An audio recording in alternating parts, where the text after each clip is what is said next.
Yes, thank you. Thank you. Yeah, no, yes, epic day at Huntington Beach. Thank you very much. It was awesome. Thank you. Let me get into that now. Yes, epic day at Huntington Beach Pier, north side. South side was pretty good as well, but the north side was just unbelievable. Perfectly smooth and just perfect glassy conditions. A-frame waves, which are peaky, which means you can go left or right. They were head high. Occasionally some a little bigger than that would come through. They were fast and smooth. So it took a little bit of time to get into the groove and get into the takeoff area, which was probably about 20 or 30 yards wide and deep.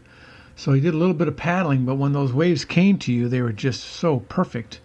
You just do that bottom turn is so smooth and just rise up to the top and peel back down and do it again. And then a couple of waves I got 3-4 turns in.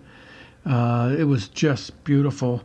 Got caught inside once, not bad, but the power of the wave when it breaks right on top of you is just amazing. It's just so powerful.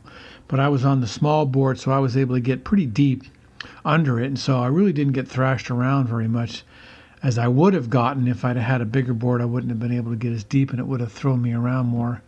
But a bigger board would also paddle faster, so I may have made the waves. Who knows? So good and bad. A-frame waves basically mean that they're shaped like an A. You can take off at the top of the A and go left or right. There was still a little bit of a dead zone, so the ride didn't go all the way to the sand unless it was a bigger wave, which a few of those came through and got real long rides. Then you had to paddle back in. I got a beautiful left. It was well over my head. It might have been the biggest wave I've gotten without getting crunched. And I came off my footing wasn't exactly right, so when I stood up, I was a little too far back on the wave. So when I did my bottom turn, it kind of slowed me down, so I had to kind of wiggle my feet up a little bit off the top and then come back down and do it again. But it was a fast, big wave and just so smooth. And I came off the shoulder and then just sunk down and paddled back out.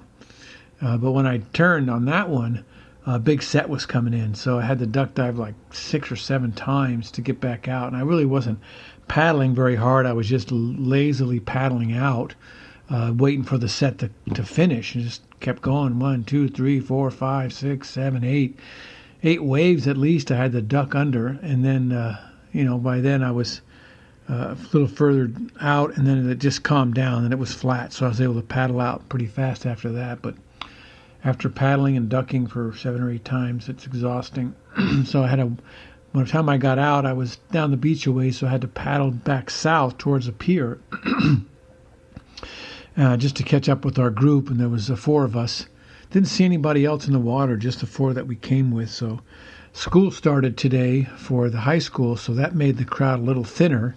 Did see a couple of kids, but for the most part, they were pretty light traffic today. Not very many people in the water. Only had to give up a couple of waves that somebody was on. But we drifted down towards the condos. But the better waves were closer to the pier, so I kind of paddled my way back towards the pier, and that's where I got the better, bigger waves, was closer to the pier. But we weren't right next to the pier. We were probably closer to 6th Street, I'd say, where the light is. In the I don't know if it's a Walgreens or a CVS or something's on the corner there. So we were pretty in between the condos and the pier. We couldn't park on the north side of the pier because they're shooting an episode of some cooking show, and so the parking lot was blocked, so we couldn't get in. We had to go down to the south side parking lot and then walk all the way back to the north side. So we had a good look at the south side, and it was smooth and glassy, but it wasn't peaky like it was on the north side. There was still plenty of waves, but they weren't quite as peaky, I could say, A-frame as the north. So we kept on walking, and we went in on the pier and drifted down, like I said, to the 6th Street. I almost got close to the condos a couple of times. Then I paddled my way back and tried to work my way back towards the pier. Like I said, that's where the better surf was. There was a dolphin out there. He showed his head, and then he disappeared and never saw him again. So he was out deeper. Didn't see a lot of them. Usually they go in pods, but this guy was a loner, or we just didn't see the rest. I don't know. So he went on his merry way, and then we continued on. Savannah likes to go chase them. If they're close, she tries to paddle out to them. But this guy was too far out to chase. So we didn't bother with him. And that was it. When I was first going out alongside the pier, there was a big section of broken shells along the edge where the waves were breaking right on the sand. They would churn them up. And so walking out, you had to kind of be a little careful because they were, you can feel them along your feet. There were just tons of them. I mean, I'm talking a couple inches thick of these broken seashells along the shore. So we had to get over and jump over a couple of waves and land on them again.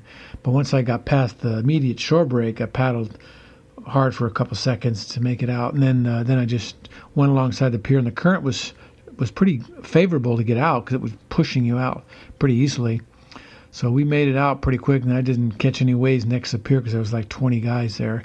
But as soon as we drifted a little bit further north, like 50 to 100 yards, it just cleared up, and there was hardly anybody out.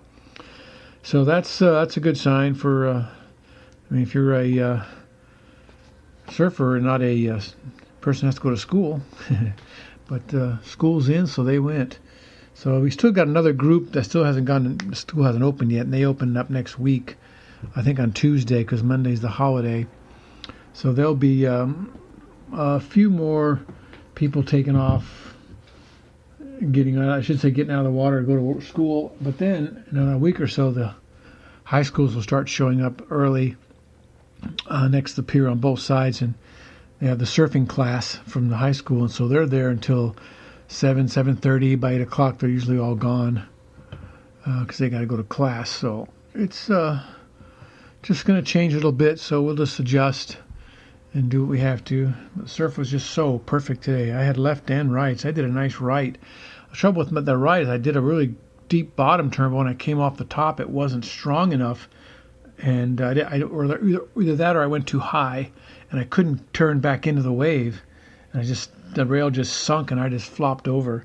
And I saw 2 or 3 other guys do the same thing, so I think the wave wasn't strong enough on the rights, going rights, my backside to pull that back around. But I did much better on the front side with deep bottom turns and really sweeping roundhouse turns off the top.